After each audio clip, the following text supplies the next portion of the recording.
ಇನ್ನು ಮೈಸೂರಿನಲ್ಲೂ ಕೂಡ ಆಹಾರ ಸುರಕ್ಷತಾ ಅಧಿಕಾರಿಗಳು ರೇಡ್ ಮಾಡಿದ್ದಾರೆ. ರಿಯೋ ಮೆಡಿಟೇರಿಯನ್ ಹೋಟೆಲ್ನಲ್ಲಿ 9 ಕೆಜಿ ಚಿಕನ್ ಜಪ್ತಿ ಮಾಡಲಾಗಿದೆ.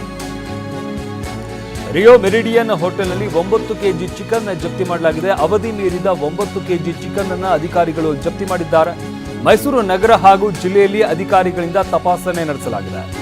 ಗ್ರ್ಯಾಂಡ್ ಮರ್ಕ್ಯೂರ್ ಹೋಟೆಲ್ನಲ್ಲೂ ಕೂಡ 68 ಕೆಜಿ ಮಾಂಸ ಜಪ್ತಿ ಮಾಡಲಾಗಿದೆ.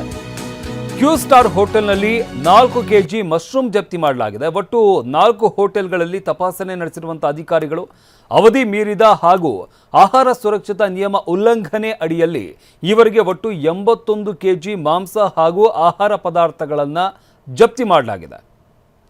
ಮೈಸೂರಿನಲ್ಲೂ ಕೂಡ ಆಹಾರ ಸುರಕ್ಷತಾ ಅಧಿಕಾರಿಗಳು ರೇಡ್ ಮಾಡಿದ್ದಾರೆ. ಬೆಂಗಳೂರಿನಲ್ಲೂ ಕೂಡ ಪ್ರತಿಷ್ಠಿತ ಹೋಟೆಲ್ಗಳ ಮೇಲೆ ದಾಳಿ ಮಾಡಿದಂತಹ ಅಧಿಕಾರಿಗಳು ಇಲ್ಲಿ ಸಾಕಷ್ಟು ವಸ್ತುಗಳನ್ನು ವಶಪಡಿಸಿಕೊಂಡಿದ್ರು.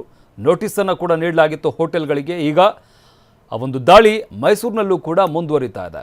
ರಿಯೋ ಮೆರಿಡಿಯನ್ ಹೋಟೆಲ್ನಲ್ಲಿ 9 ಕೆಜಿ ಚಿಕನ್ ಜಪ್ತಿ ಮಾಡಲಾಗಿದೆ. ಅವಧಿ ಮೀರಿದಂತಹ ಚಿಕನ್ ಇದು. ಅಂತಹ ಚಿಕನ್ಗಳನ್ನು ಈ ಪ್ರತಿಷ್ಠಿತ ಹೋಟೆಲ್ಗಳಲ್ಲಿ ಇಟ್ಕೊಂಡಿದ್ದಾರೆ. ಮೈಸೂರು ನಗರ ಹಾಗೂ ಜಿಲ್ಲೆಯಲ್ಲಿ ಅಧಿಕಾರಿಗಳಿಂದ ತಪಾಸಣೆ ನಡೆಸಲಾಗಿರುವಂಥದ್ದು. ಗ್ರ್ಯಾಂಡ್ ಮರ್ಕ್ಯೂರ್ ಹೋಟೆಲ್ನಲ್ಲೂ ಕೂಡ 68 ಕೆಜಿ ಮಾಂಸ ಜಪ್ತಿ ಮಾಡಲಾಗಿದೆ. ಮಂಗಳೂರಿನಲ್ಲೂ ಕೂಡ ಆಹಾರ ಇಲಾಖೆ ಅಧಿಕಾರಿಗಳು ದಾಳಿ ನಡೆಸಿದ್ದಾರೆ. ಕೆಎಫ್ಸಿ ಮೇಲೆ ಆಹಾರ ಸುರಕ್ಷತಾ ಇಲಾಖೆ ಅಧಿಕಾರಿಗಳು ದಾಳಿ ನಡೆಸಿದ್ದಾರೆ. ಕೆಎಸ್ಆರ್ ರಸ್ತೆಯ ಸಿಟಿ ಸೆಂಟರ್ನಲ್ಲಿರುವಂತಹ ಕೆಎಫ್ಸಿ ಮಳಿಗೆ ಕ್ಲೋಸ್ ಮಾಡಿದ್ದಾರೆ ಅಧಿಕಾರಿಗಳು. ಗ್ರಾಹಕರೊಬ್ಬರಿಂದ ದೂರು ಹಿನ್ನೆಲೆ ಕೆಎಫ್ಸಿ ಮೇಲೆ ದಾಳಿ. ಆನ್ಲೈನ್ನಲ್ಲಿ ಚಿಕನ್ ಆರ್ಡರ್ ಮಾಡಿದಂತ ಗ್ರಾಹಕ, ಆದರೆ ಚಿಕನ್ ಪೀಸ್ ಕೊಳೆತ ಬಗ್ಗೆ ಗ್ರಾಹಕನಿಂದ ದೂರು ನೀಡಲಾಗಿರುತ್ತೆ. ಚಿಕನ್ ಪೀಸ್ ವಾಸನೆ ಬರ್ತಾ ಇದ್ದ ಬಗ್ಗೆ ದೂರು ನೀಡಿದಂತ ಹಿನ್ನೆಲೆಯಲ್ಲಿ ಅಧಿಕಾರಿಗಳು ದಾಳಿ ನಡೆಸಿದ್ದಾರೆ.